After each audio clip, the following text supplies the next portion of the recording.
Sepak bola adalah olahraga yang sangat digemari oleh siswa. Olahraga satu ini memacu adrenalin serta mengasah skill para pemainnya. Selain itu, sepak bola juga melatih siswa untuk berpikir kritis dan melakukan analisa secara cepat dalam setiap keadaan. Meski berkesan simpel, tapi faktanya masih banyak siswa yang mengeluh betapa sulitnya memenangkan pertandingan. Sementara itu, ada banyak sekali teknik dasar yang harus dikuasai oleh pemain, mulai dari menendang, mengoper, menggiring, menembak, dan lain sebagainya. Tapi, mari kita klasifikasikan teknik tersebut berdasarkan polanya saja. Berdasarkan buku pedoman siswa, kita menyebutnya sebagai pola bertahan dan pola penyerangan sepak bola. Dalam permainan sepak bola, terdapat kerjasama, skill, dan strategi yang matang. Faktor-faktor tersebut harus ada untuk memenangkan pertandingan sepak bola. Ada pula strategi formasi yang bagus untuk menunjang performa setiap pemain. Strategi tersebut berupa pola menyerang dalam permainan sepak bola dan pola bertahan dalam permainan sepak bola. Pola penyerangan dan pertahanan dalam permainan sepak bola.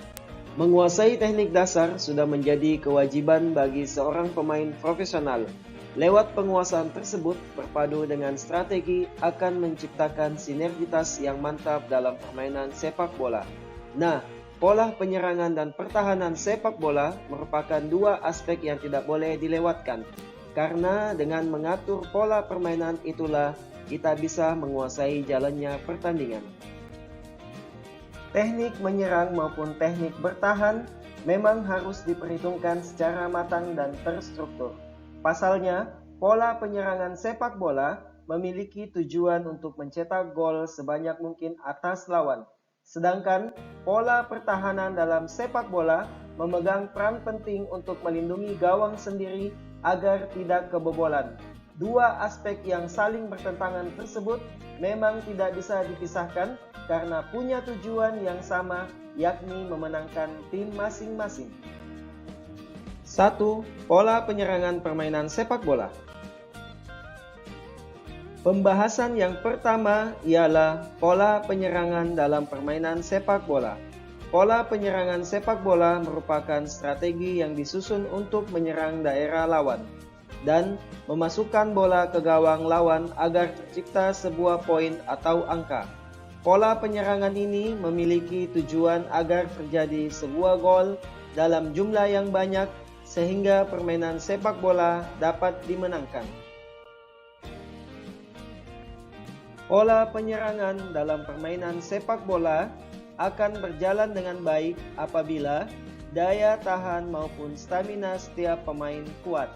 Tidak hanya itu saja, ada pula faktor penunjang lain seperti penguasaan teknik pengontrolan bola, dan kerjasama tim juga ikut mendukung pola penyerangan ini. Pola penyerangan sepak bola harus disusun dengan matang agar lawan mendapat tekanan sehingga bola tidak dapat direbut. Pola penyerangan dalam permainan sepak bola dapat dibagi menjadi beberapa jenis. Setiap jenis pola penyerangan sepak bola memiliki susunan yang berbeda.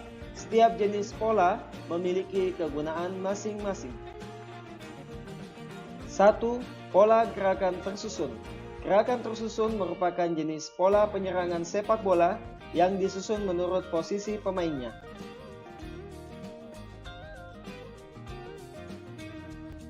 Setiap pemain memiliki posisinya masing-masing, sehingga strategi ini dapat disebut free role play.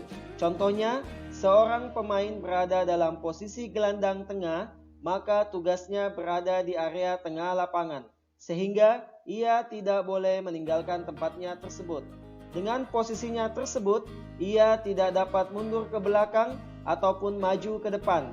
Sistem ini berlaku untuk posisi setiap pemain. Posisi tersebut, misalnya sayap kanan, sayap kiri, back, dan sebagainya, pola penyerangan sepak bola ini harus dilatih lebih matang agar tim dapat melewati pertahanan lawan dan dapat mencetak gol.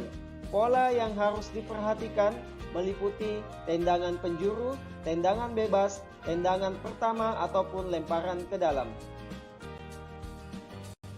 2. Pola menghadapi pertahanan rapat. Gerakan penyerangan yang dilakukan untuk mengatasi pertahanan lawan yang rapat dan sulit ditembus. Ada banyak pola penyerangan dalam permainan sepak bola yang digunakan untuk menghadapi pertahanan rapat dari lawan. Untuk menghadapinya, kalian dapat mengoper bola panjang secara langsung agar lawan dapat keluar dari pertahanan mereka. Pola penyerangan sepak bola ini memang berguna untuk memancing lawan agar pertahanan mereka dapat ditembus. Pola ini memanfaatkan sayap kanan dan sayap kiri dalam mengacaukan pertahanan lawan. 3. Pola mencari ruang kosong. Pola penyerangan sepak bola ini bertujuan untuk melakukan pola operan terobosan agar penyerangan dapat berjalan dengan baik dengan mencari ruang kosong.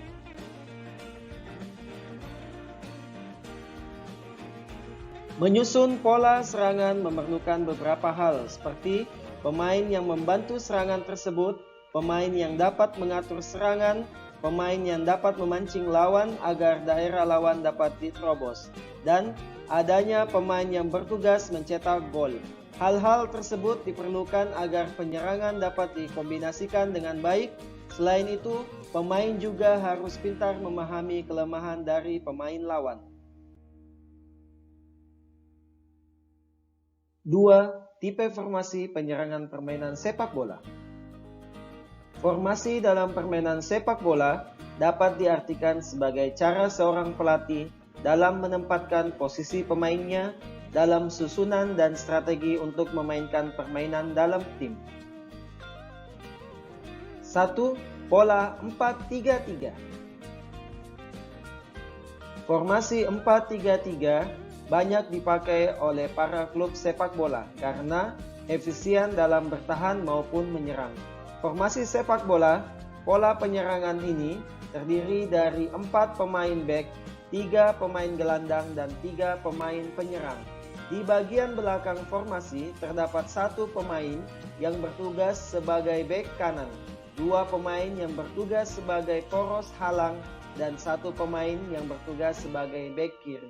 Formasi ini juga menempatkan gelandang kiri, gelandang kanan, dan gelandang tengah di bagian tengah lapangan.